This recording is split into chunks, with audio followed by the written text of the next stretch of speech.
So in the first exercise, we are going to build a brick which is 6 inch in length by 3.5 inch width and 2 inch height. And that brick is going to be a very heavy one made out of the alloy steel. So this will show us the workflow, basic workflow of the SOLIDWORKS or of any parametric CAD part modeling. So what we are going to do, once we start SOLIDWORKS, we are going to first go to sketch that basic contour which will create the brick. And the brick is just what? A rectangle extruded up. And let's say that it sits on the top plane. So we are going to choose the top plane to start drawing. And we will make a drawing of the rectangle of 6 by 3.5 inch. And then we will extrude it up. The moment we choose the material, and the material is going to be an alloyed steel, that brick, or that bulk of that brick really, is not anymore just a geometry. It became a real part, a virtual real part, because it has material properties. So, let's start by doing the SOLIDWORKS, by starting a SOLIDWORKS. And here it is.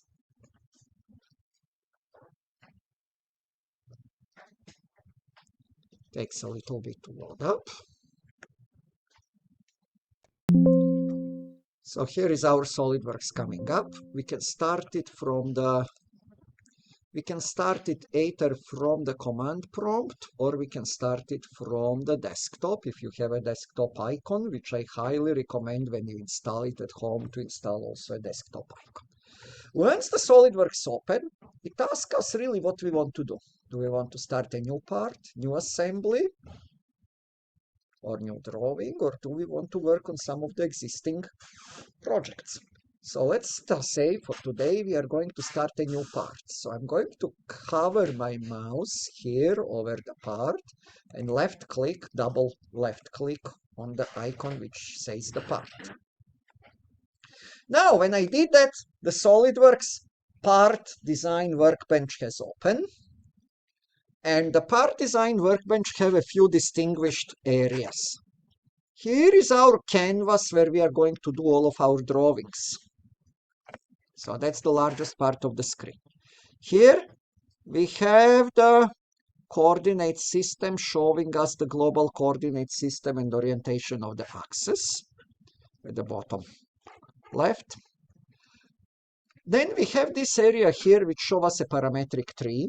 And we will see that the parametric trees are key to understanding the models. That's what we will be doing tomorrow, more on the parametric tree. And they show us the parent-child relationship. Think about this brick that we will be doing today. The parent of the brick, what is going to make our brick? Is a rectangle. And the child of the rectangle is a brick. So they will show first here what will happen. We will have a sketch on some of the planes, in this case the top plane. And then we are going to have, after we extrude that sketch will be consumed by the feature called the extrude one, which will be our brick. Now, but let's look initially at the tree. Tree is also hierarchical structure which shows us everything about the part or about the object assembly or part, in this case part. It contains the material first. So if I right click on a material, I'm going to choose alloyed steel, and let's see, is there here cast alloy steel? So let's say that we just want a cast alloy steel. So those are the most common material here. If we want some other material, then we will click on edit material, and then we can choose any other material. So here are like the directory of steel, iron, aluminum, and so on.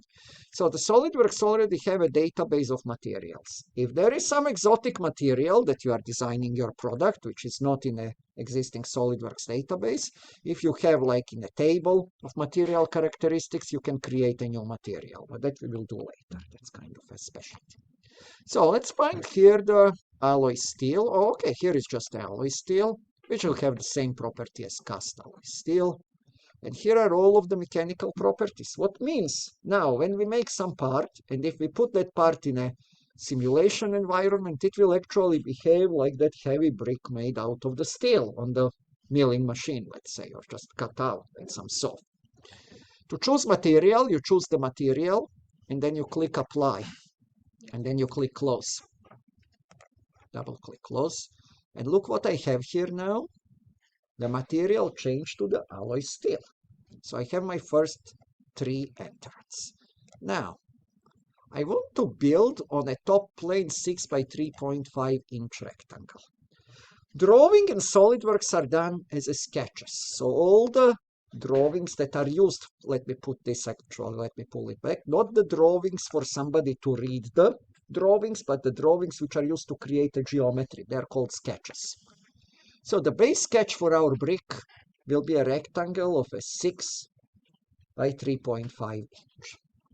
We will need to click on a sketch tab. This section here is called the tabs, and then above it are the icons, and then above them are the menus.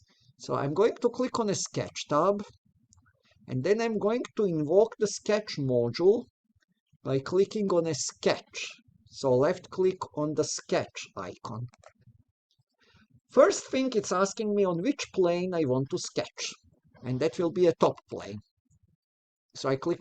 So once we clicked on that sketch tab, the sketch workbench open. How do we know that we are in a sketch workbench? It needs to have here this blue icon in the upper right corner with the X under. And when we are done with sketching, we will exit the sketch workbench. But now, here we can draw anything on the plane that we choose. So, and it's very self-explanatory. Here we have the geometric elements that we want to use. We want to make a rectangle. So I will click on a rectangle. And this, the first one that we will do is cornered rectangle. What means cornered rectangle? It means that we will just specify the 2 corners and that it will draw us the rectangle. So how we go? We go with the mouse and we hover over the little icon. Left click on the mouse once. And the rectangle pane now opened here. So, and it shows several ways how can we define the rectangles. By the 2 corners, center in a corner, or we can get with a 3-point, like tilted rectangle, or with the 3 points with the center, or parallelogram, which is not a rectangle. Parallelogram is something that has different than 90 degrees angles. So, let's click on this very simple one, is a default corner. Now, if I look here, here is a little coordinate origin. Everything when we do sketching, in order for the part to be constrained, need to be related to the coordinate origin. So I'm going to click lower left corner to be on the coordinate origin, and I'm just going arbitrarily to stretch this rectangle, like this, left click. To exit this command, I can either press escape or go to the mouse to the little green checkpoint and click left click. Now, this rectangle is blue.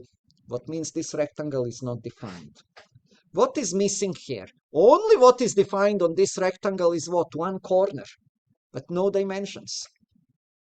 And here we can enter something, but it will not work. Look what will happen. That's the difference than AutoCAD or Illustrator. So let's say that I enter here 5. But look at this. I just pull it. Is it 5 anymore? No, because it is not a constrained sketch. In a parametric modeling, all the sketches need to be constrained. It needs to be fully defined sketch. You can see here in a lower right kind of a corner, it says under defined. To fully define it, what we are missing? We are missing the 2 dimensions. So I will click on a dimension line symbol, which is called a smart dimension. Left click. When I say click, it's mainly left click unless I say different. Okay, with the mouse. So we come here, left click mouse, and then we will click on a horizontal line with the left button of the mouse, pull down, again left button on the mouse, and I'm going to type in 6 for a 6 inches. Now, I am going to click either on a vertical line or in between the 2 lines. Doesn't matter, let me just click on a vertical line. It's simpler, 1 click instead of the 2 clicks. Pull out that dimension line. I can pull it at either direction. Pull out to here, for example, again left click. And what is my width is 3.5. So I will type in 3.5. And look what has happened now. As I did this, who can tell me what changed here first? Do we see any change in color? It changed from blue. Blue means in SolidWorks terminology undefined. It means some dimension or relationship is missing. To a black. Black means defined. There is also yellow and red.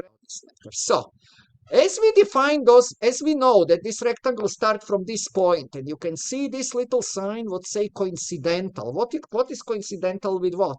It means the end point of this line is coincidental with a coordinate origin, as well as end point of this line is coincidental. So then we have this little relationships. What this says? This says that this line is horizontal. And this little green vertical line says that this line is vertical. And as we enter those two dimensions, what we have here, that it is a fully defined. So you see that from underdefined, this message here changed to the fully defined. Now I will close this sketch. And then if I click in the middle button of the mouse, I can rotate and press that middle mouse down. I can rotate this in a space. Doesn't matter. Let's say like this. So now to build a brick, this is my base sketch. Brick will have only one feature, so it will be a base feature. And what it will be? I'm building like a layered cake. I want to pull that rectangle up for 2 inches. To do that, I need a features. So if I click on a features or on a base modeling on the 25 version, so I left click on a features tab, look what I have as an option. There is only 4 ways to create something. Extrude, revolve, sweep, loft, and okay. And boundary is really a version of the loft. So, extrude boss. So I will left click on the extrude boss. And now look, I can pull it up or I can pull it down. I'm baking that cake. I will pull it up, but I'm going to type it here exactly how much I want. And this will be a 2. And in the case of the features, typing the number constrains the feature. So if I click it, that is constrained. And I have created my first part. Now, this brick, it has the mass. And if I inspect it, let me show you something. If I go to evaluate, and if I click on the mass property, this brick is 11.68 pounds in weight. Why? Because that's how much weight if it is made out of the alloyed steel, because of the density of 0.28 pounds per cubic inch. Alloy steel is pretty heavy material. And also all the other parameters. Now, let's look at this parametric tree. As you can see, a new thing appears here, which is called the boss extrude 1. However, it is a child. What is older than the boss extrude, than the feature? The older is, what did we first? The sketch. So if I click on a little arrow,